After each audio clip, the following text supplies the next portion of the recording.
making some elephant's toothpaste. We are going to be creating some elephant's toothpaste. It is kid friendly, but you will need help from the big people. The things you'll need is 3% hydrogen peroxide, some washing up liquid, some food colouring, a glass or a plastic bottle, and some yeast with some warm water.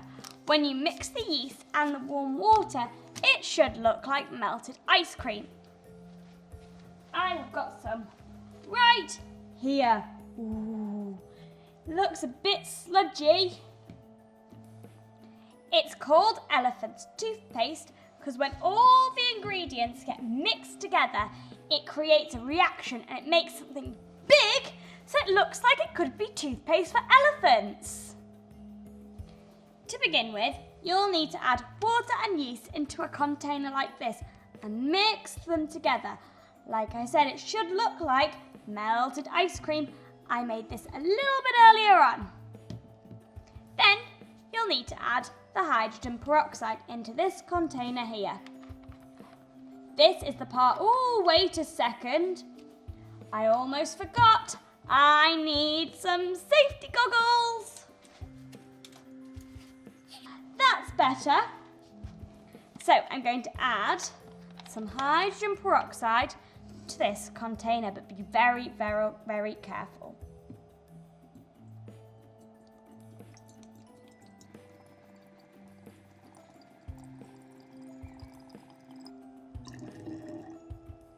There we go. Next, we will need to add our washing up liquid.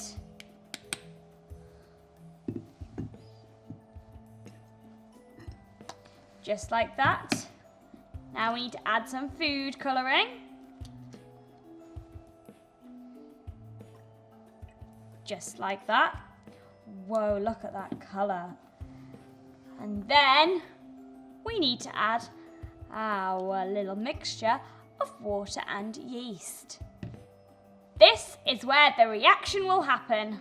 Are we ready? I'm going to pour all this in and then I'll step out of the way.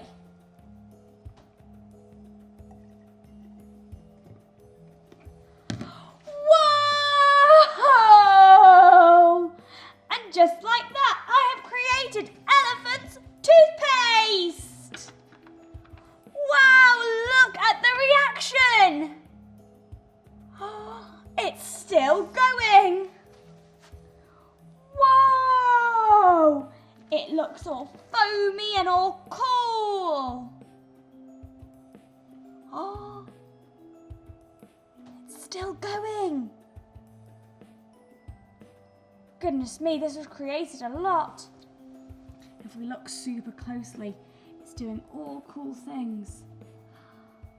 I can see all the foam moving down.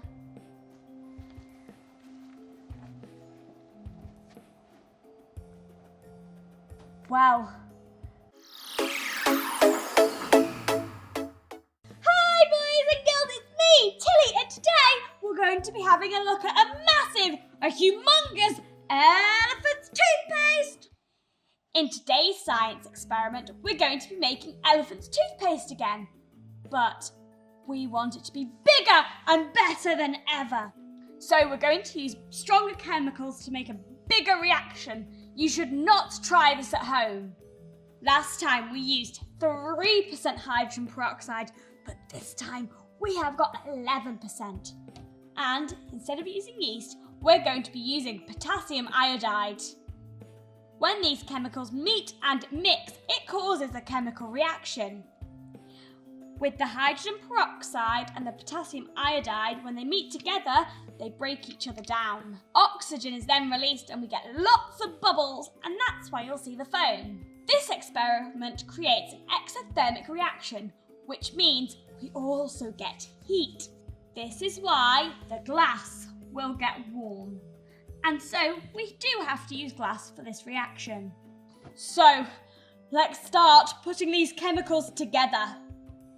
Wait a second. I'm going to need my eye protection.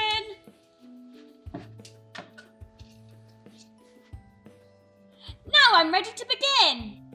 So now I have got my potassium iodide. I'm going to start putting my chemicals in.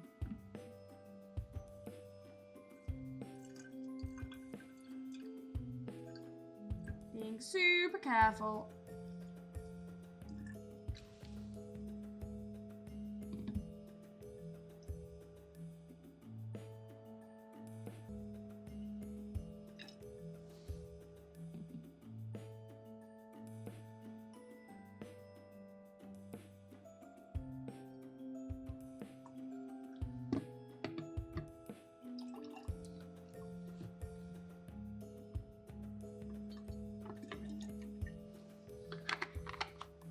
Cool, now time for the washing up liquid.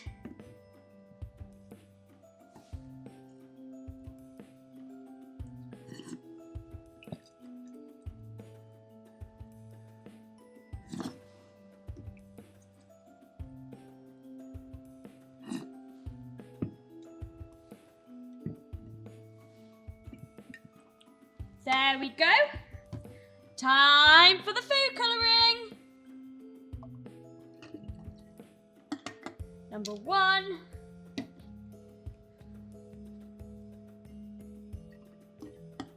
Number 2.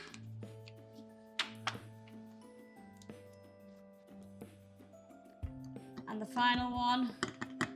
Now, it's time to add potassium iodide. Are we ready? 1, 2, 3. Better move out the way. Whoa! Look at the colours. Here we go. Wow, it's making an even bigger reaction. Look at the orange one on the end. So much elephant toothpaste.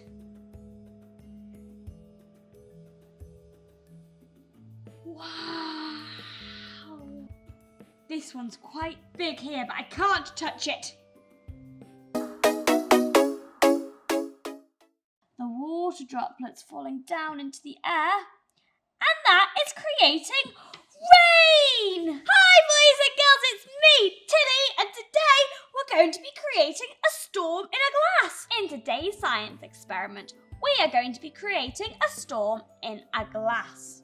If you would like to follow along at home, what you'll need is a container filled up 3/4 of the way with water, some shaving foam, and some water mixed with food colouring using blue, though, to represent something I'll tell you later on. So, firstly, you need to fill up this with shaving foam, but not too much, and make sure it touches the water. If we use too much, it'll take a very long time for it to work.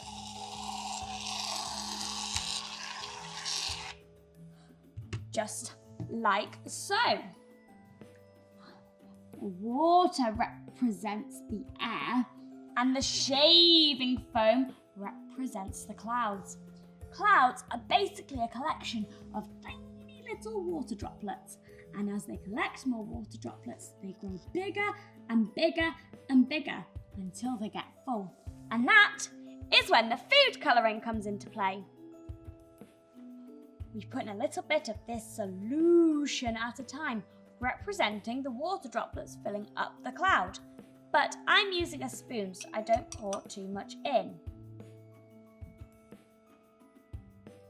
So this is the water droplets filling up the clouds. Hopefully it's going to get nice and full. Whoa! We're starting to see the water droplets falling down into the air, and that is creating rain! Put a little bit more in.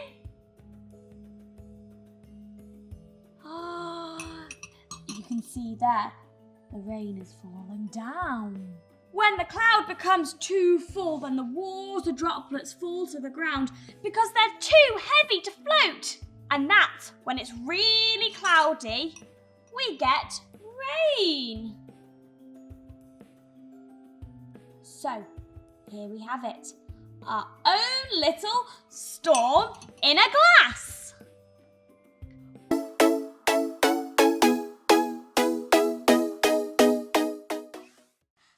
boys and girls, it's me, Tilly, and today we're going to be learning all about plastics and the environment. What is plastic?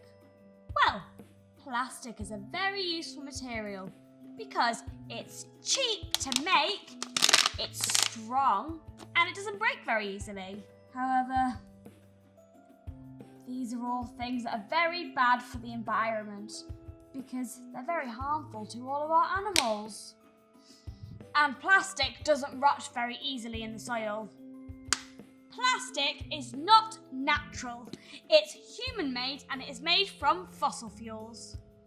Worms and other tiny little animals cannot break down plastic. They can break down natural things such as leaves and food, but not plastic. That means plastic stays around for many, many, many years. Most plastic either ends up dumped on the ground or buried into our sea. Some plastic floats and it's eaten by our sea creatures such as whales and seabirds. But other plastics, like most of them, they sink to the bottom and they get mixed up with plankton and all our fishes eat it. Most of our plastics are single-use plastics, which means they can only be used once. For example, this bottle here, once all the water's been drunk out of it, it normally just ends up in the bin. Many types of plastics can be recycled, which means they can be turned into something new. Recycling helps the environment because it saves pollution and saves us making more plastics. You at home can recycle too. On the labels, it normally shows you if you can recycle it and where. But if it's not recycled, it normally ends up in a landfill site. And a landfill site is just a place where there's lots and lots of rubbish and it takes many years for all the rubbish to decompose. This plastic bag here can take 20 years to rot. Whoa! And this bottle here is thought to take 450 years to rot. What can you do to help? Well, you can stop buying bottled water and buy lots of used plastic, and you can stop buying plastic bags and buy reusable ones instead. And remember to say no to plastic straws and use paper or reusable metal straws. So, to help, what you can do also is you can go litter picking with your grown-ups. You can take out a nice little claw and a bag and pick up all of the rubbish. And you can also make sure you're at home, you are recycling in every way you can. Hi boys and girls, it's me, Tilly, and today we're going to be trying more sweets from around the world, but I need you at home to help me decide which country the sweets are from. Well, let's go discover what we can find inside. So, I'm going to need my special guest. Squeak, she came up very fast. Come on, say hello to everyone. Hi. Oh, are you going to give me all the sweets I'm going to be trying? Oh, I'm a little bit nervous.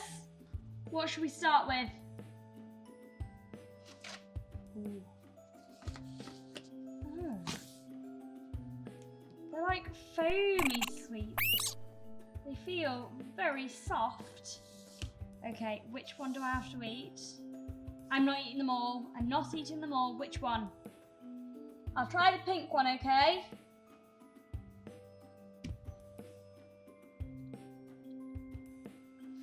They're all right. They taste a bit like the foamy bananas we have here in the UK.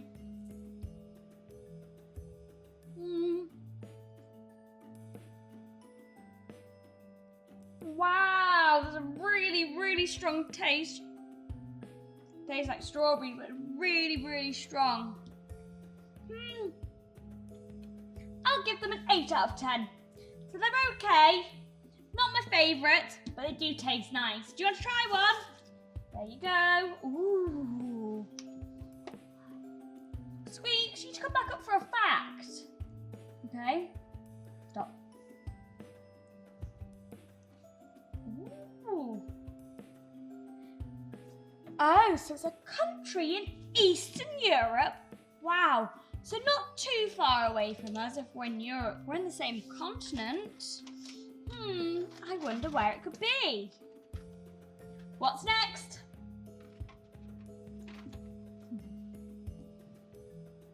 I wonder what Squeaks is going to bring for me. Ooh, they look a little bit like frogs. Or maybe apples. Are they frogs or are they apples? They're both. Whoa, okay, well I'm going to try this one because red's my favourite. Are we ready?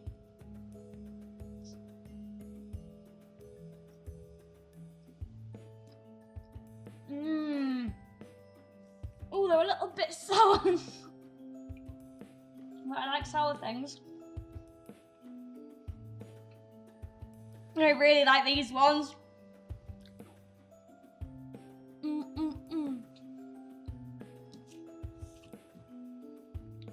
Very chewy.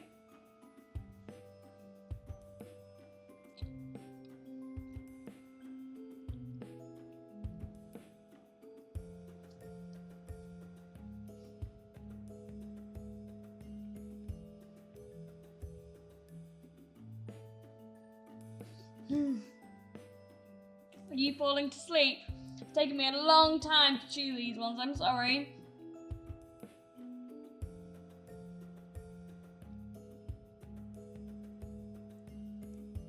Wakey wakey! Almost done.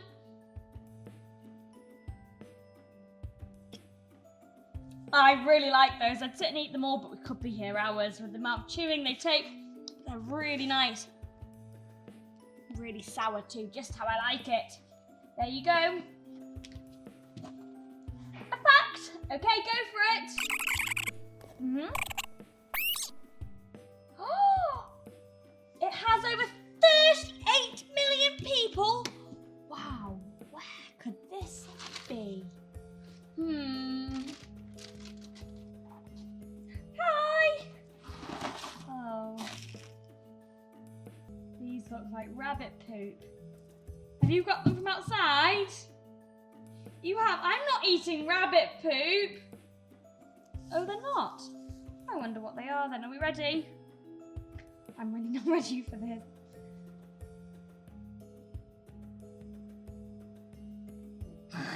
No. No. No. No. No. It went goo! That was disgusting! Absolutely not! No. That was nasty. Can I have one more, but please make it nice? Okay?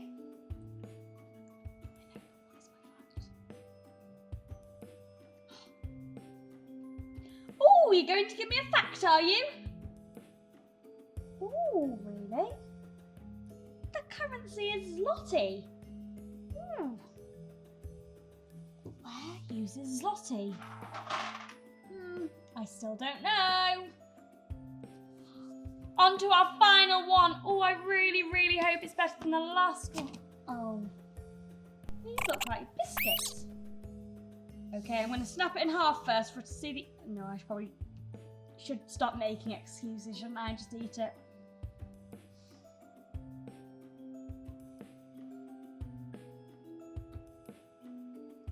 That's actually quite nice. Did you want me not to like it? No, that's really nice.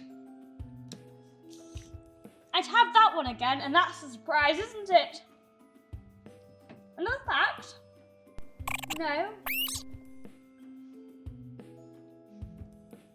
I don't know. It just tastes like a soft, sugary biscuit. That's it, really. It was like the mixture between a cake and a biscuit. But it's nice. Got another fact for me? Okay, go for it. Oh, the capital city is Warsaw. I think I know where we are. Do you know where we are? Do you at home know where we are? Let's go find out. So, did you guess right at home? We said the capital was Warsaw and it's in Eastern Europe. It is, of course,